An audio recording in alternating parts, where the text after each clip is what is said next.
استووا استووا أقيموا صفوفكم وتراصوا سدوا الخلل. luruskan dan rapatkan shaf menurut surat salat berjamaah. Allahu Akbar.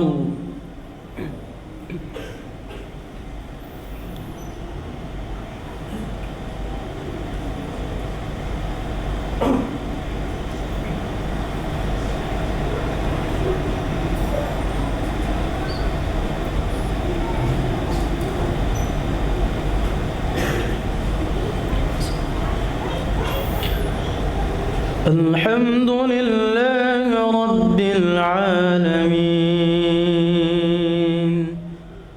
الرحمن الرحيم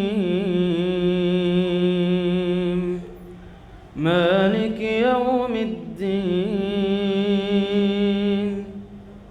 إياك نعبد وإياك نستعين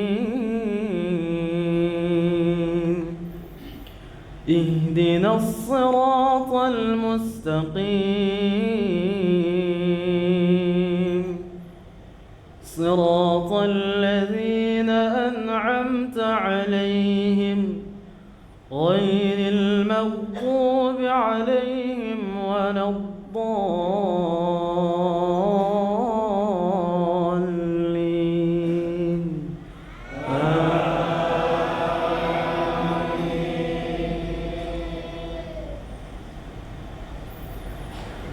مثلهم كمثل الذي استوقد نارا فلما أضاءت ما حوله ذهب الله بنورهم وتركهم في ظلمات لا يبصرون صم بكم عمي فهم لا يرجعون أو كصيب من السماء فيه ظلمات ورعد وبرق يجعلون أصابعهم في آذانهم من الصواعق حذر الموت والله محيط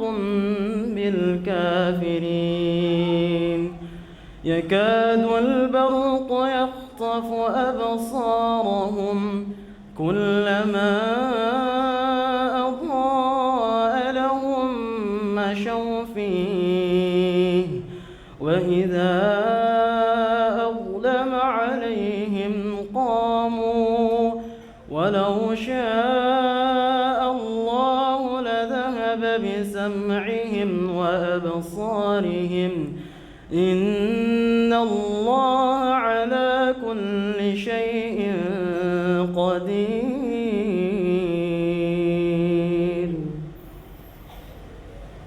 الله أكبر.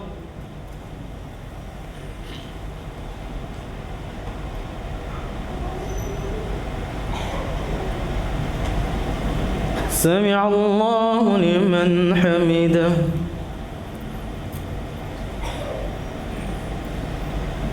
الله أكبر.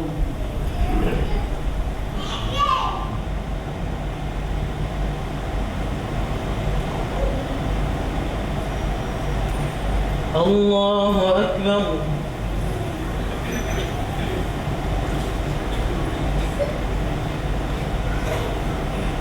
الله أكبر.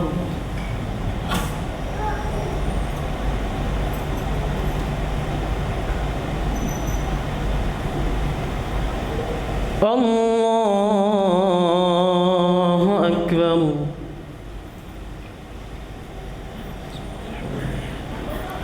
الحمد لله رب العالمين الرحمن الرحيم مالك يوم الدين إياك نعبد وإياك اهدنا الصراط المستقيم صراط الذين أنعمت عليهم غير المغضوب عليهم ولا الضالين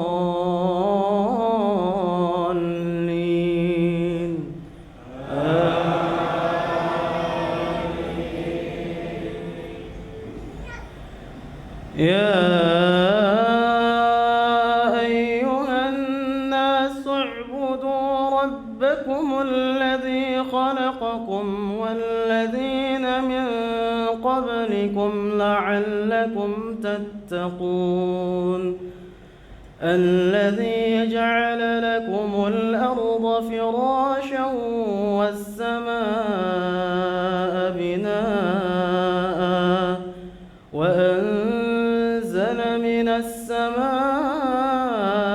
ماء فأخرج به من الثمرات رزقا لكم فلا تجعلوا لله أندادا وأنتم تعلمون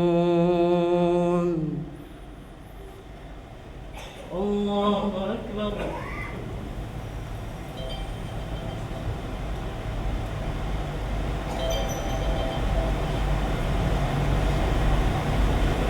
سمع الله لمن حمده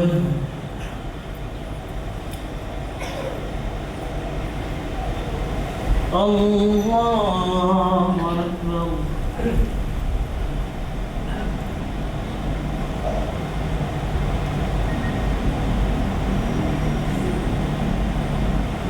الله أكبر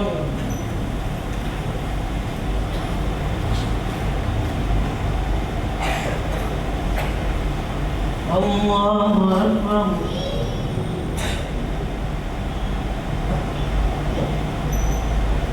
الله أكبر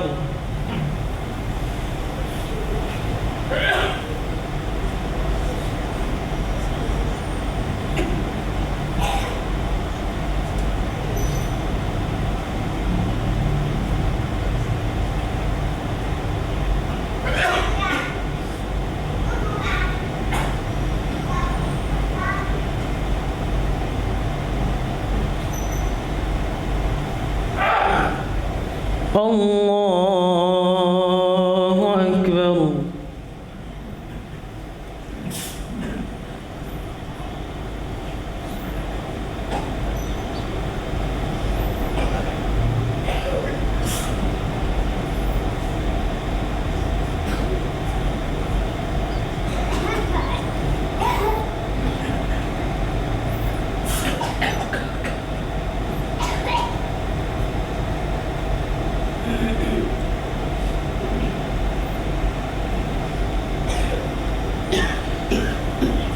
الله أكبر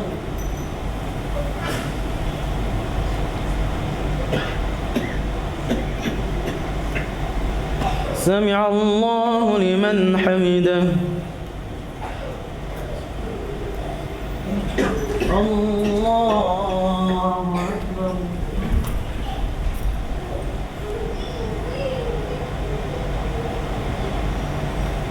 الله أكبر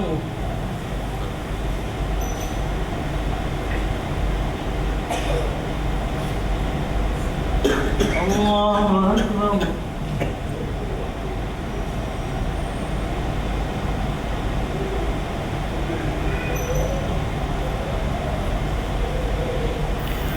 الله أكبر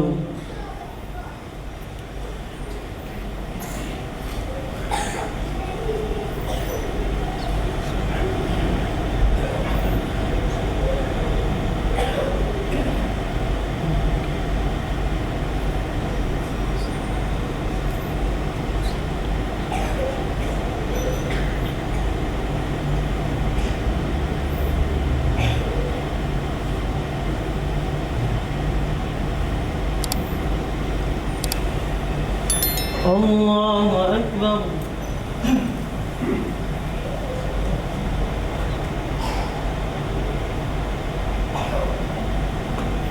سمع الله لمن حمده.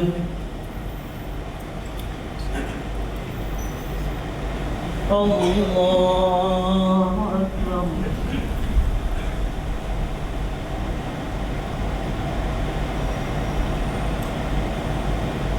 الله أكبر.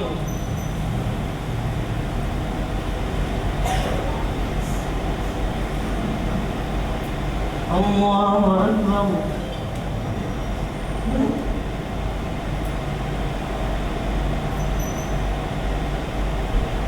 الله أكبر.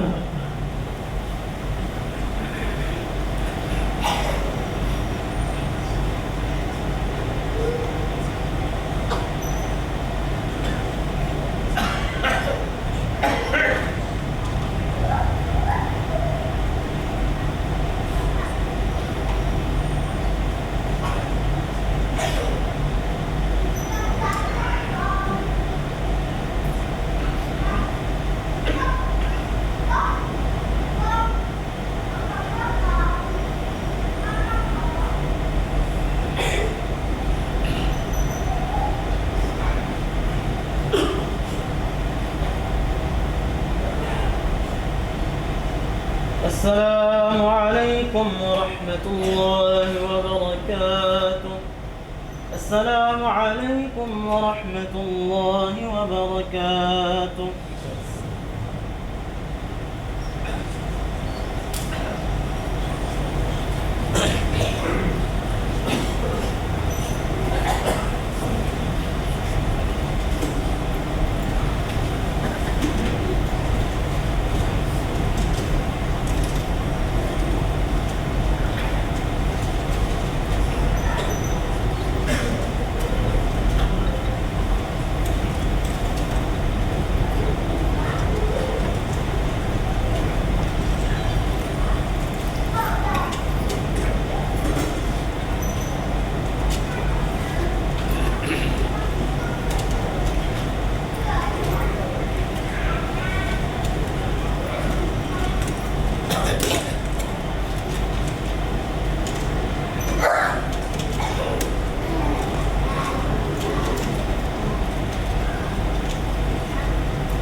استووا وأقيموا صفوفكم. الله أكبر.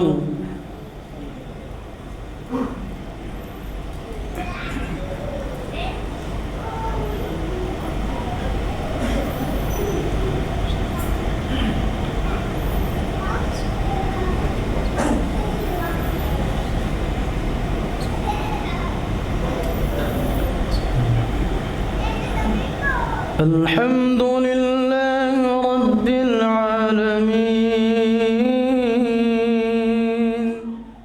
الرحمن الرحيم مالك يوم الدين إياك نعبد وإياك نستعين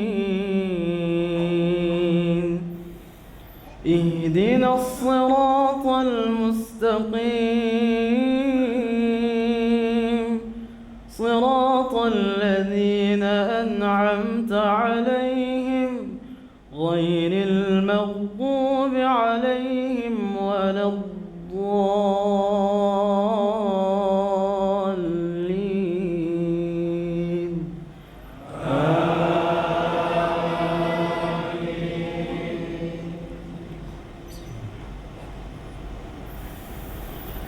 الذين آتيناهم الكتاب يعرفونه كما يعرفون أبناءهم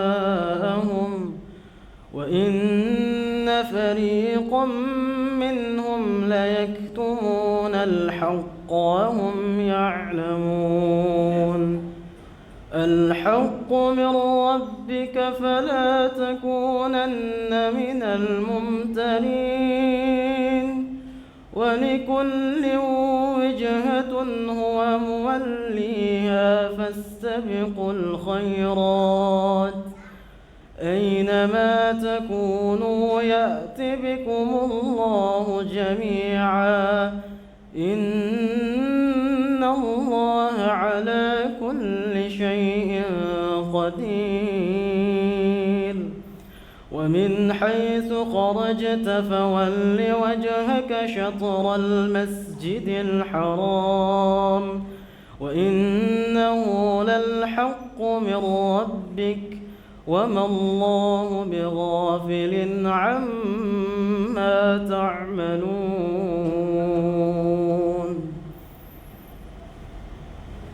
الله أكبر.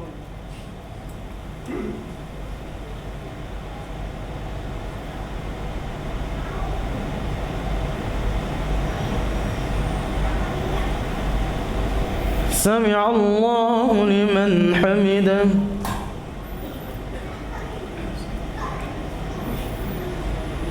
الله أكبر.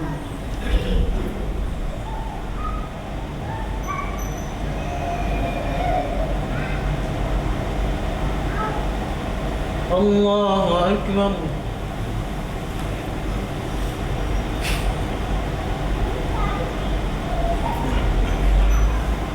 الله أكبر.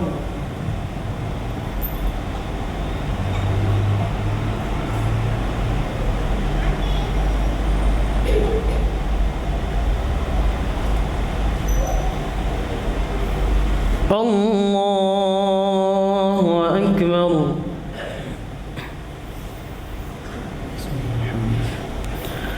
الحمد لله رب العالمين الرحمن الرحيم مالك يوم الدين إياك نعبد وإياك نستعين اهدنا الصراط المستقيم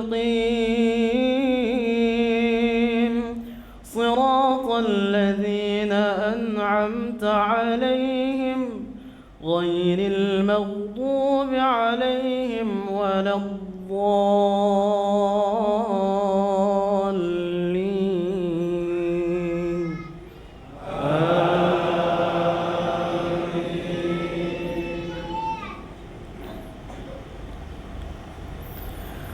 ومن حيث خرجت فول وجهك شطر المسجد الحرام وحيث ما كنتم فولوا وجوهكم شطره لئلا يكون للناس عليكم حجة إلا الذين ظلموا منهم فلا تخشوهم واخشوني ولأتم نعمتي عليكم ولعلكم تهتدون. كما أرسلنا فيكم رسولا منكم يتلو عليكم آياتنا ويزكيكم ويعلمكم الكتاب والحكمة ويعلمكم ما لم تكونوا تعلمون فاذكروني أذكركم واشكروا لي ولا تكفرون.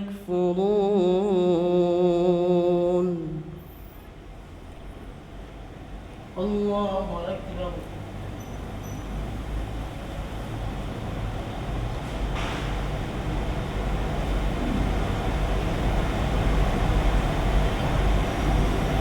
سمع الله لمن حمده.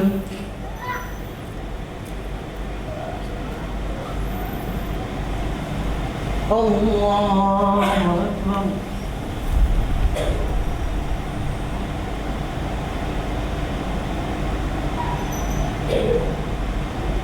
الله أكبر.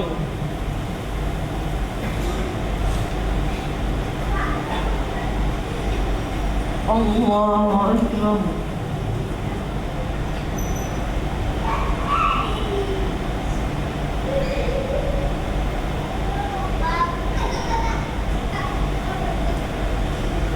الله أكبر.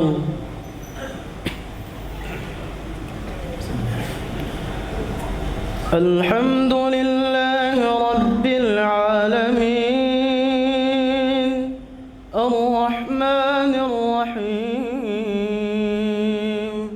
مالك يوم الدين إياك نعبد وإياك نستعين اهدنا الصراط المستقيم صراط الذين أنعمت غير المغضوب عليهم ولا الضالين.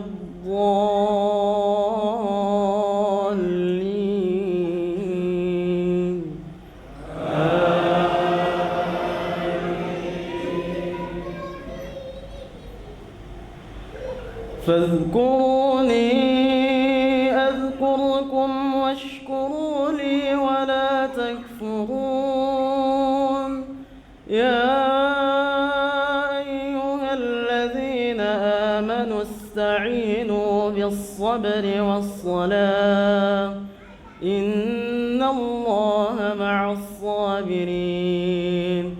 ولا تقولوا لمن يقتل في سبيل الله أموات بل أحياء ولكن لا تشعرون.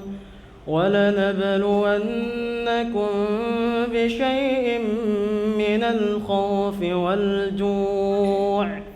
والجوع ونقص من الأموال والأنفس والثمرات وبشر الصابرين.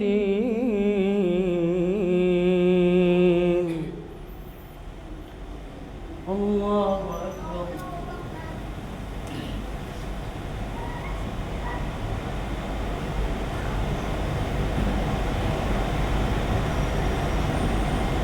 سمع الله لمن حمده.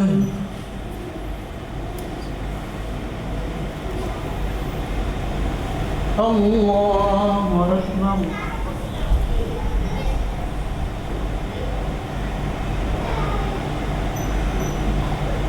الله أكبر.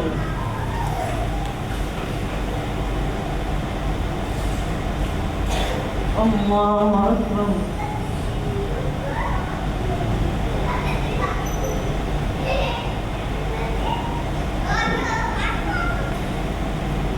الله أكبر.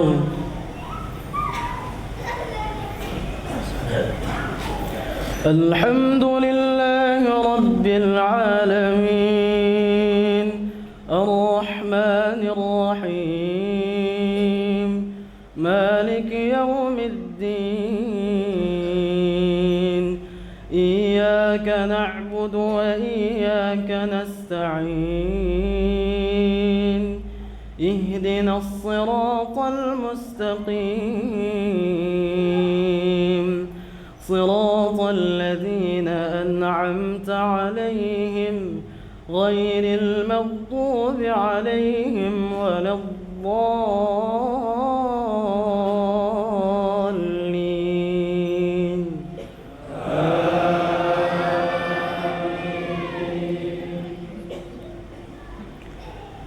الذين إذا أصابتهم مصيبة قالوا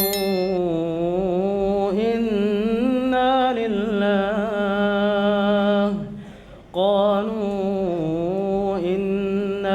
لله وإنا إليه راجعون. أولئك عليهم صلوات من ربهم ورحمة وأولئك هم المهتدون.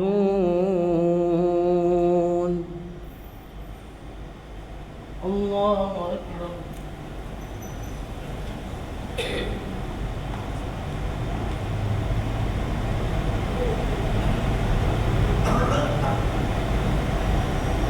سمع الله لمن حمده.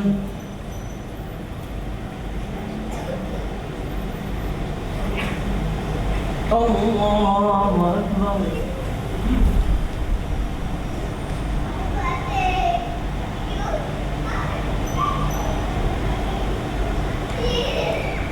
الله أكبر.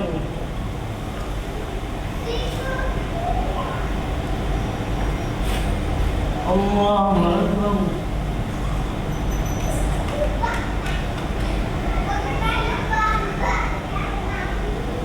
الله أكبر.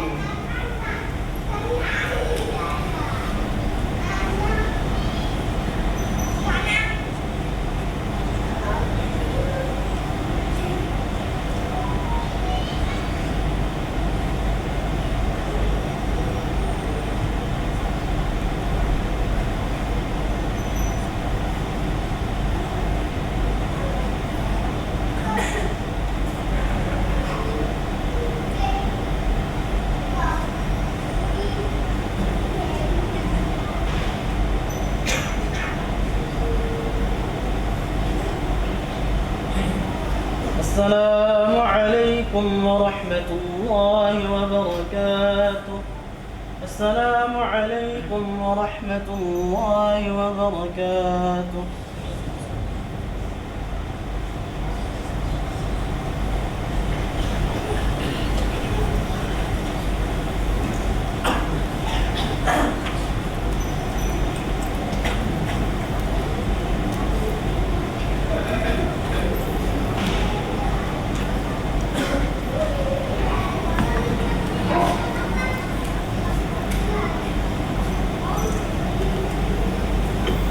استووا وقيموا صفوفكم.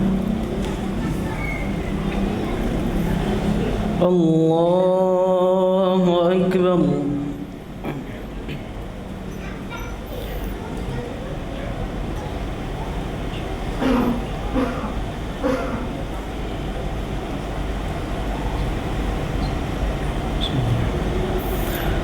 الحمد لله رب العالمين الرحمن الرحيم مالك يوم الدين إياك نعبد وإياك نستعين اهدنا الصراط المستقيم صراط الذين أنعمت عليهم غير المغضوب عليهم ولا الضالين.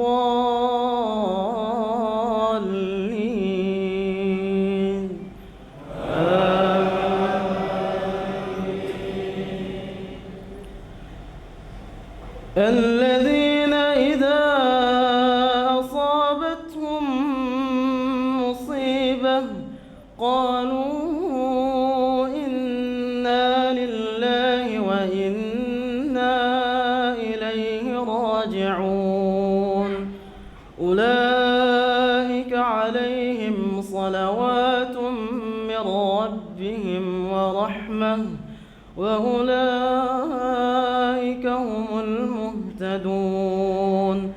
إن الصفا والمروة من شعائر الله فمن حج البيت أو اعتمر فلا جناح عليه أن يطوف بهما ومن تطوع خيرا فإن الله شاكر عليم. الله أكبر.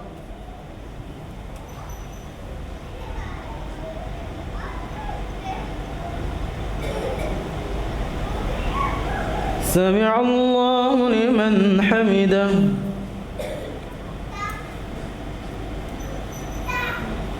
الله أكبر.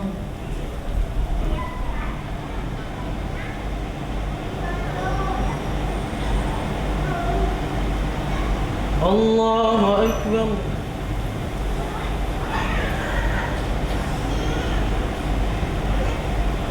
الله أكبر.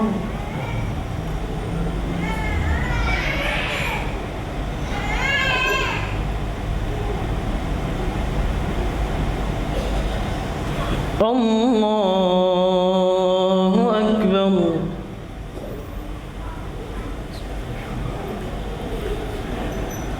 الحمد لله رب العالمين الرحمن الرحيم مالك يوم الدين إياك نعبد وإياك نستعين اهدنا الصراط المستقيم صراط الذين أنعمت عليهم غير المغضوب عليهم ولا الضالين.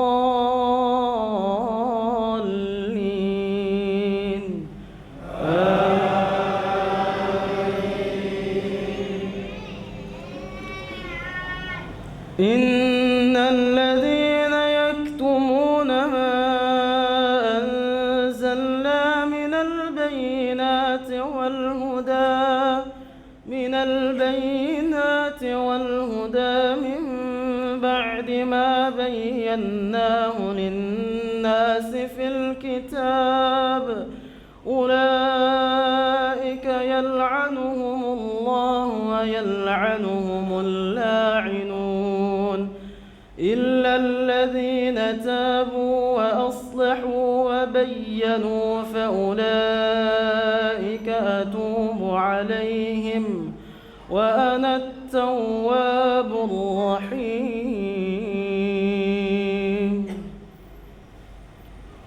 الله أكبر.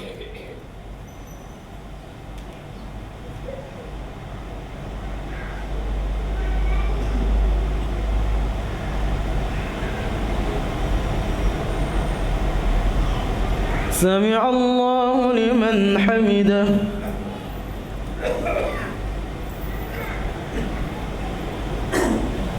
الله أكبر.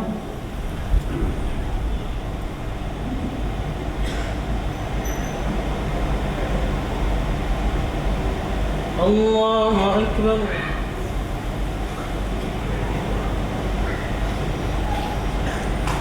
الله أكبر.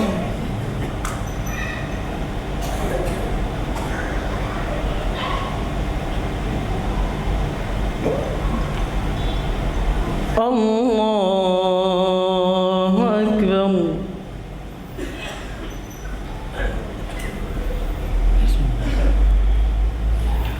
الحمد لله رب العالمين الرحمن الرحيم مالك يوم الدين إياك نعبد وإياك نستعين اهدنا الصراط المستقيم صراط الذين أنعمت عليهم غير المغضوب عليهم ولا الضالين.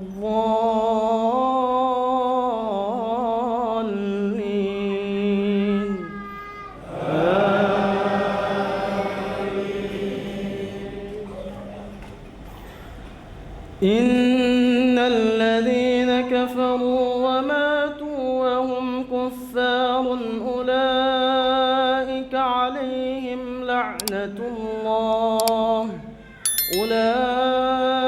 عليهم لعنة الله والملائكة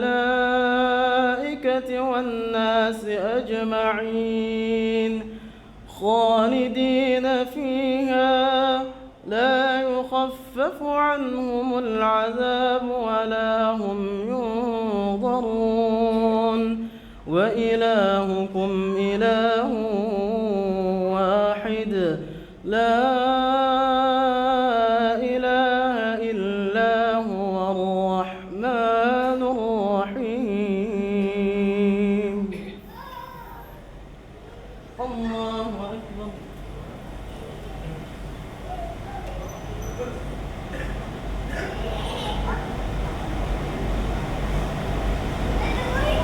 سمع الله لمن حمده.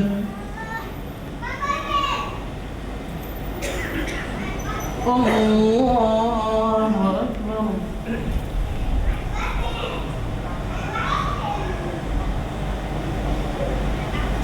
الله أكبر.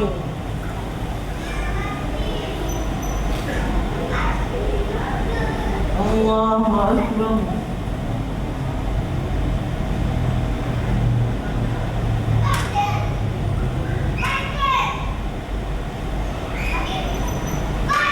الله أكبر.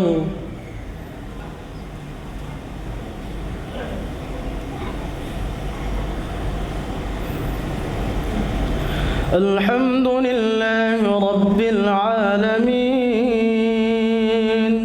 الرحمن الرحيم مالك يوم الدين إياك نعبد وإياك نستعين اهدنا الصراط المستقيم صراط الذين أنعمت عليهم غير المغضوب عليهم ولا الضالين.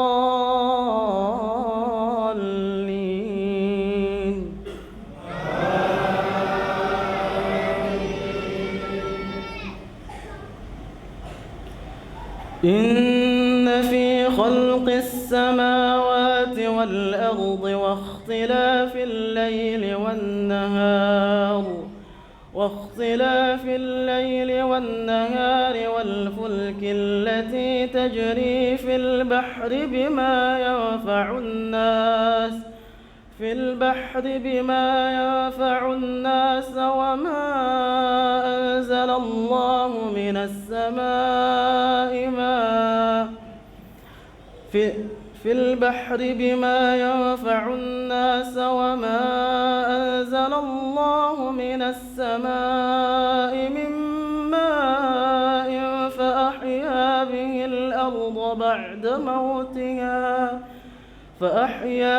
الأرض بعد موتها وبث فيها من كل دابة وتصريف الرياح والسحاب المسخر بين السماء والأرض لآيات لقوم يعقلون. الله أكبر.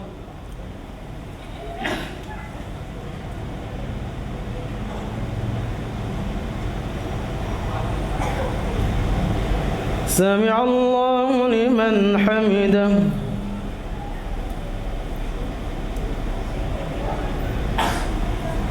الله أكبر.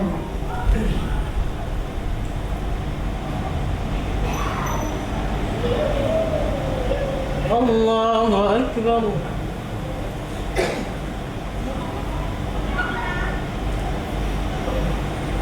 الله أكبر.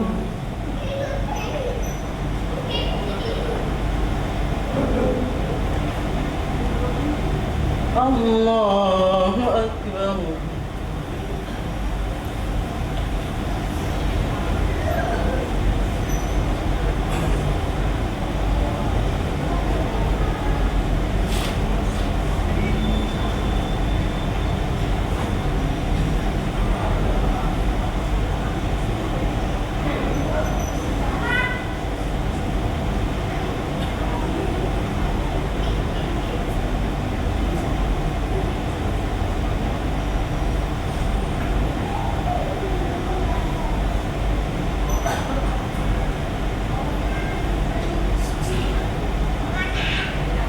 السلام عليكم ورحمة الله وبركاته. السلام عليكم ورحمة الله وبركاته.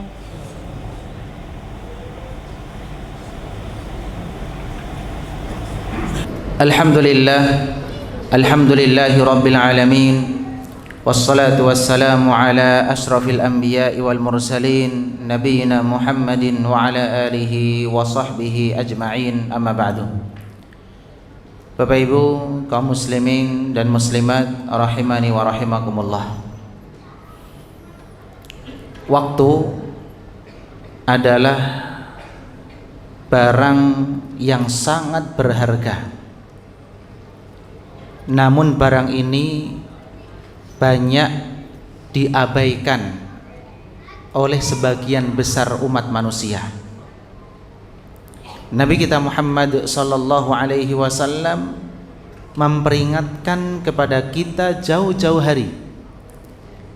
Beliau bersabda, ni'matani, ada dua kenikmatan, maghbunun fihima katsirun minan nas, yang mana kebanyakan manusia lalai dari kedua nikmat tersebut, tidak mampu menggunakan kedua nikmat tersebut dengan sebaik-baiknya.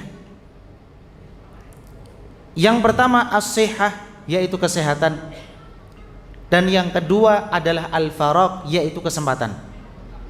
Kami yakin Bapak Ibu sekalian yang datang ke masjid yang diberkahi ini, insya Allah semuanya dalam kondisi sehat, semuanya dalam kondisi punya waktu luang, tidak dalam sedang safar, semuanya punya kesempatan. Maka jamaah dirahmati Allah, orang-orang terdahulu itu mereka tidak pernah menyesal sebagaimana mereka menyesal tidak mampu menggunakan waktu mereka di dalam ketaatan. Di antara mereka ada yang mengatakan, manadimtu ala syai'in, aku tidak pernah menyesal atas sesuatu, karena dami seperti penyesalanku, gharabat fihi syamsuh, pada hari di mana matahari telah terbenam, naqasa fihi ajali, ajalku berkurang, walam yazdad fihi amali, tapi amalku yaitu amal soleh belum bertambah. Itu adalah penyesalan orang-orang terdahulu, para salafus soleh yang mendahului kita. Mungkin sebagian kita mengatakan, Ustadz saya paham, waktu itu penting, saya paham, waktu itu modal yang paling berharga, kami paham. Tapi yang jadi masalah, kenapa kami susah untuk bangkit, susah untuk ingat akhirat, susah untuk beramal soleh, semangat khusyuk dalam sholat, kenapa susah? Maka kalau kita sudah bertanya seperti ini, Bapak Ibu sekalian, itu tandanya kita diberikan taufik oleh Allah untuk mencari problemnya apa, solusinya apa. Problem atau rintangan yang menghalangi kita untuk beramal soleh secara umum, Bapak Ibu sekalian, itu ada dua. Yang pertama, kecapean. Orang kalau sudah capek, Bapak Ibu sekalian, mau imamnya suaranya kayak apapun, sound sistemnya kayak apapun, ya dia ngantuk karena capek. Maka rintangan yang pertama adalah kelelahan, yaitu kecapean. Dan Nabi SAW itu pernah menjelaskan kepada kita bahwa likulli amalin syirrotun, setiap amal itu ada masa semangat.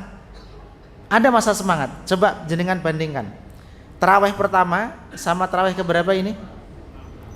Yang ke-6. Jenengan lebih semangat yang mana? Yang mana? Baik, nggak semangat semua Ustadz. Wah, ini parah. Biasanya mohon maaf, tarawih di hari pertama dibandingkan dengan tarawih di hari misalnya 21 atau di hari ke-19, lebih banyak mana jamaahnya? Lebih banyak yang pertama. Masya Allah. Kenapa? Likulli amalin syirrotun, setiap amal itu ada masa-masa semangat, itu wajar. Karena kita bukan malaikat, Pak. Kalau malaikat gak ada semangat futur, gak ada. Karena malaikat itu memang diciptakan khusus untuk beribadah kepada Allah. Mereka tidak ada futur, la yafturun di dalam Al-Quran. Kemudian Rasulullah SAW melanjutkan, walikulli syirrotin fatratuhu, setiap masa semangat itu hati-hati, pasti ada masa-masa futur, yaitu masa-masa lelah, kecapean kita. Bayangkan, pian baca Quran satu hari berapa Pak? 1 juz misalnya, atau 5 juz misalnya, capek luar biasa. Maka setelah itu kita butuh yang namanya istirahat, jangan dipaksa, refreshing, jangan dipaksa. Maka di sini pentingnya kita mengatur pola hidup, pola istirahat, pola tidur. Ini yang pertama. Jadi kelelahan itu yang menghalangi kita untuk semangat beraktivitas. Tapi bedakan nggih Pak, antara lelah dengan banyak dosa. Orang lelah itu istirahat, bangkit lagi, hatinya bersih, dia semangat lagi ibadah.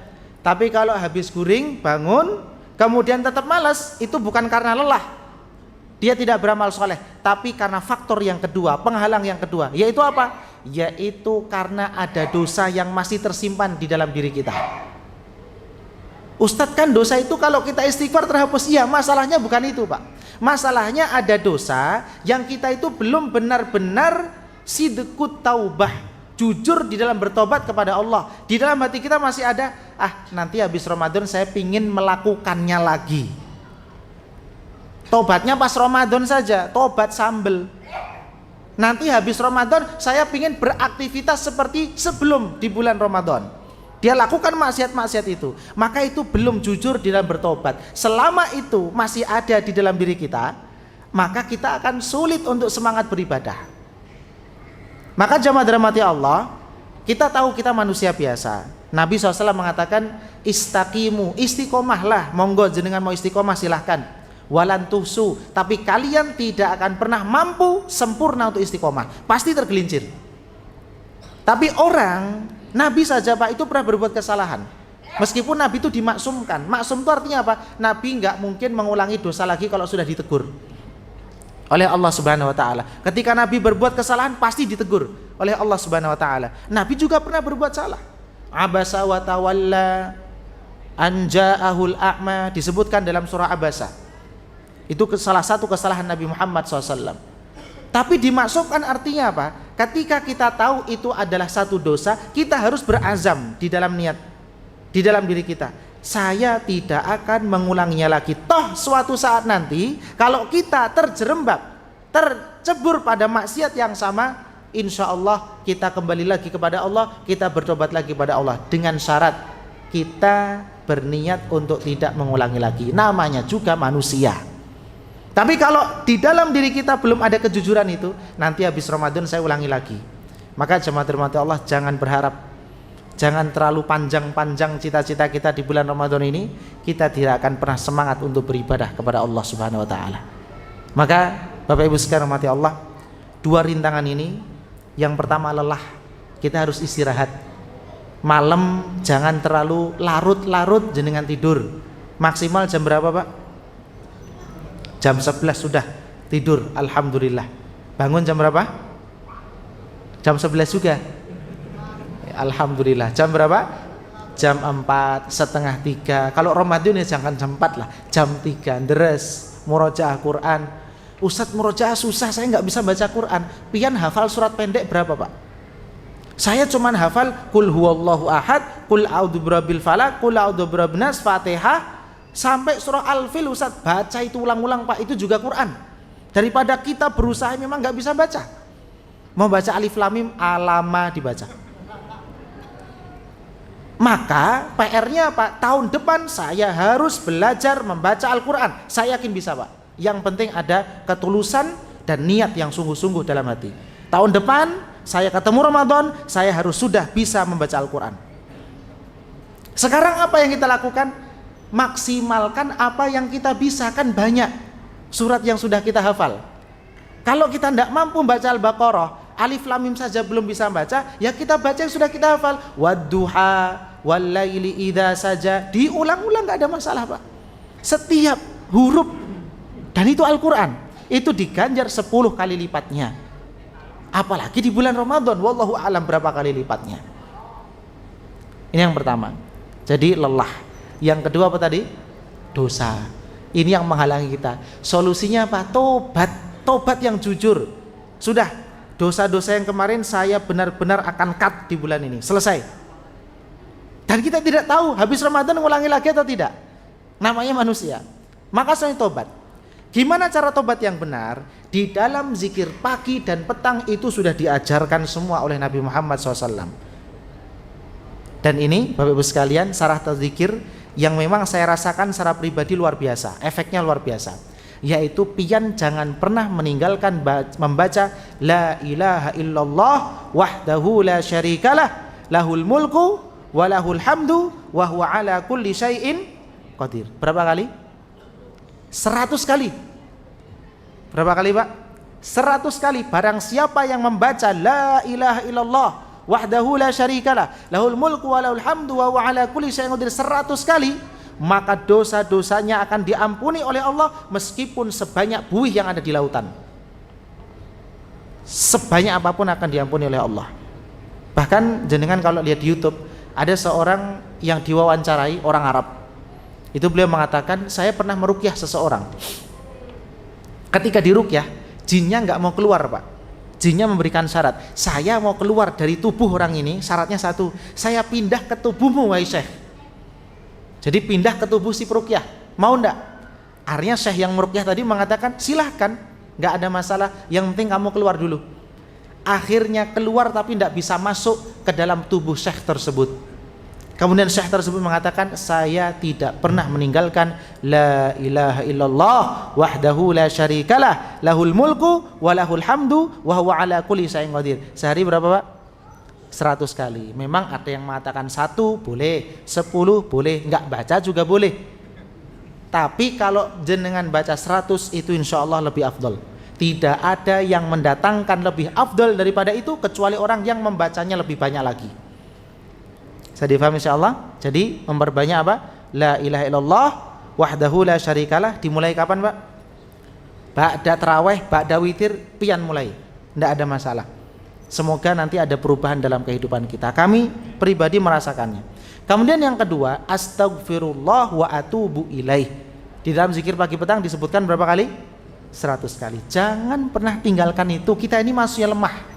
Kita butuh benteng yang kuat. Setan itu melihat kita, tapi kita tidak mampu melihat setan. Satu-satunya cara, bentengi diri kita dengan zikir. Coba jenengan biasa zikir, sehari saja nggak zikir, lemah Pak. Lemah. Goyah kita. Kena bisikan dikit goyah, bisikan dikit goyah. Gimana sakaratul maut? Yang bisikannya lebih dahsyat daripada yang kita alami saat ini. Karena antara kafir dengan Islam. Syaitan sangat menginginkan kita mati dalam kondisi murtad, kafir.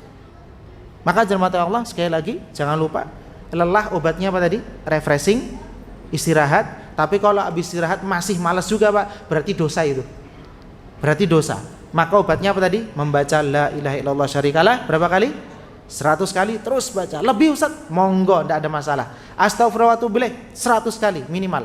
Mau lebih enggak ada masalah. Insya Allah dengan itu kita rutinkan, hati kita menjadi bersih, hati kita menjadi bening, dan gerak-gerik manusia itu tergantung pada hatinya. Kalau hatinya baik, gerak-geriknya, tingkah lakunya, perilakunya baik.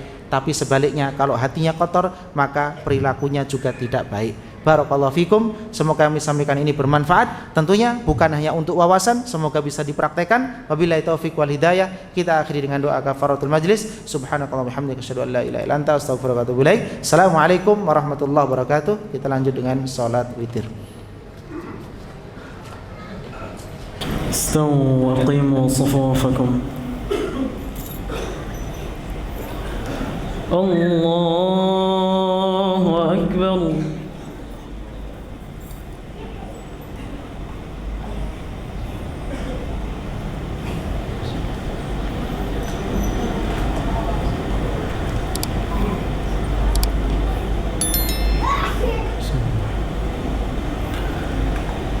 الحمد لله رب العالمين الرحمن الرحيم مالك يوم الدين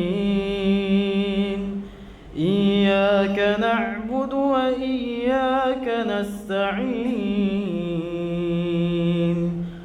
اهدنا الصراط المستقيم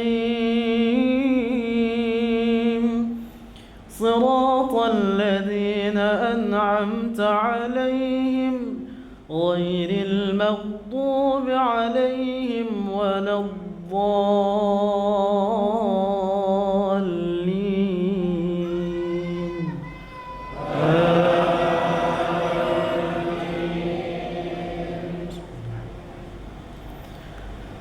سبح اسم ربك الأعلى الذي خلق فسوى والذي قدر فهدى والذي أخرج المرعى فجعله غثاء أحوى سنقرئك فلا تنسى إلا ما شاء الله إنه يعلم الجهر وما يخفى ونيسرك لليسرى فذكر إن نفعت الذكرى سيذكر من يخشى ويتجنبها الأشقى الذي يصلى النار الكبرى ثم لا يموت فيها ولا يحيا قد أفلح من تزكى وذكر اسم ربه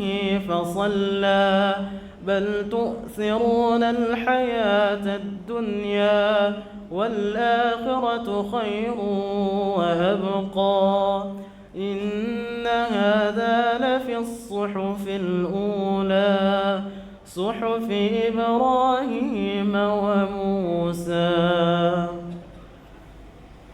الله أكبر.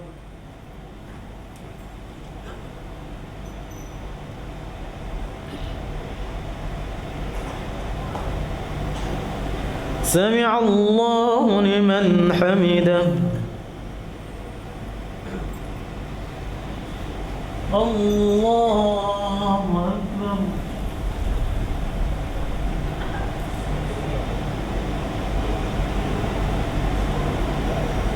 الله أكبر.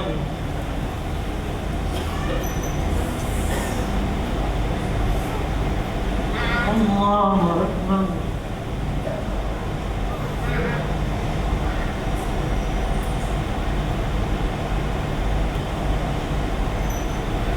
الله أكبر.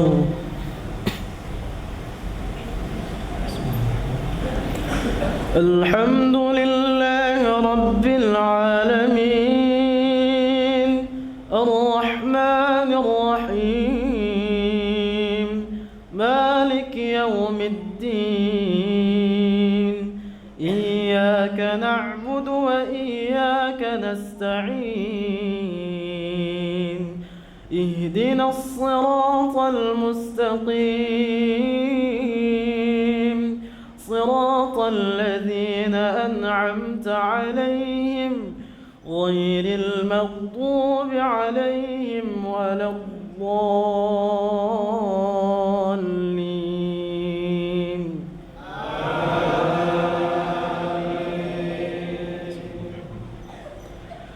قل يا أيها الكافرون لا أعبد ما تعبدون ولا أنتم عابدون ما أعبد ولا أنا عابد ما عبدتم ولا أنتم عابدون ما أعبد لكم دينكم ولي دين. الله أكبر.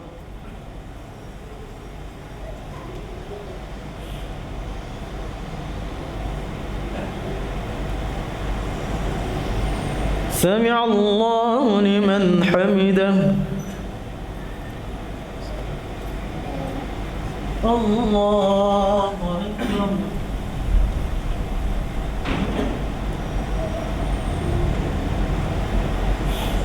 الله أكبر.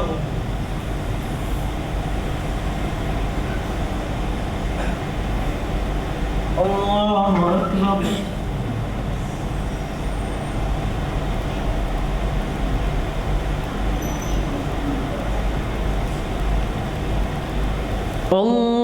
الله أكبر.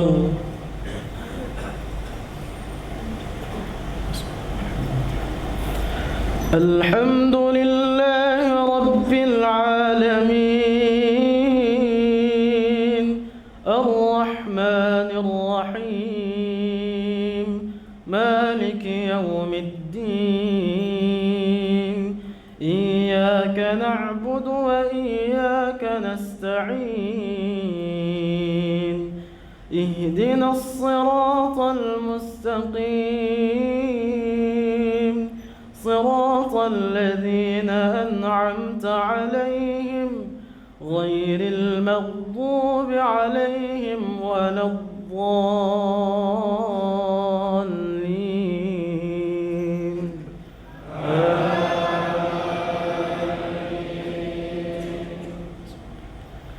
قل هو الله أحد الله الصمد لم يلد ولم يولد يولد ولم يكن له كفوا أحد. الله أكبر.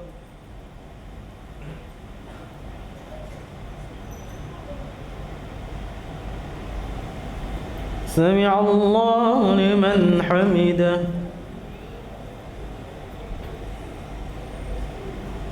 الله أكبر.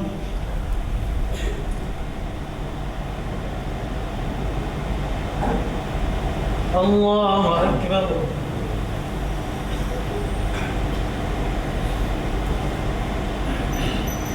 الله أكبر.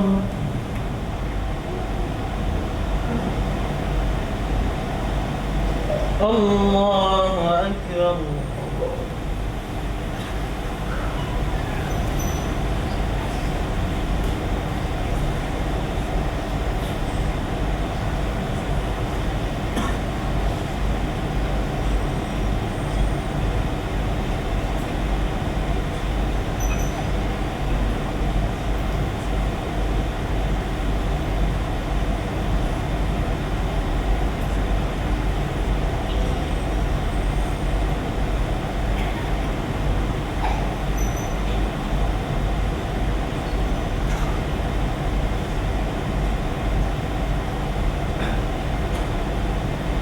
السلام عليكم ورحمة الله وبركاته. السلام عليكم ورحمة الله وبركاته.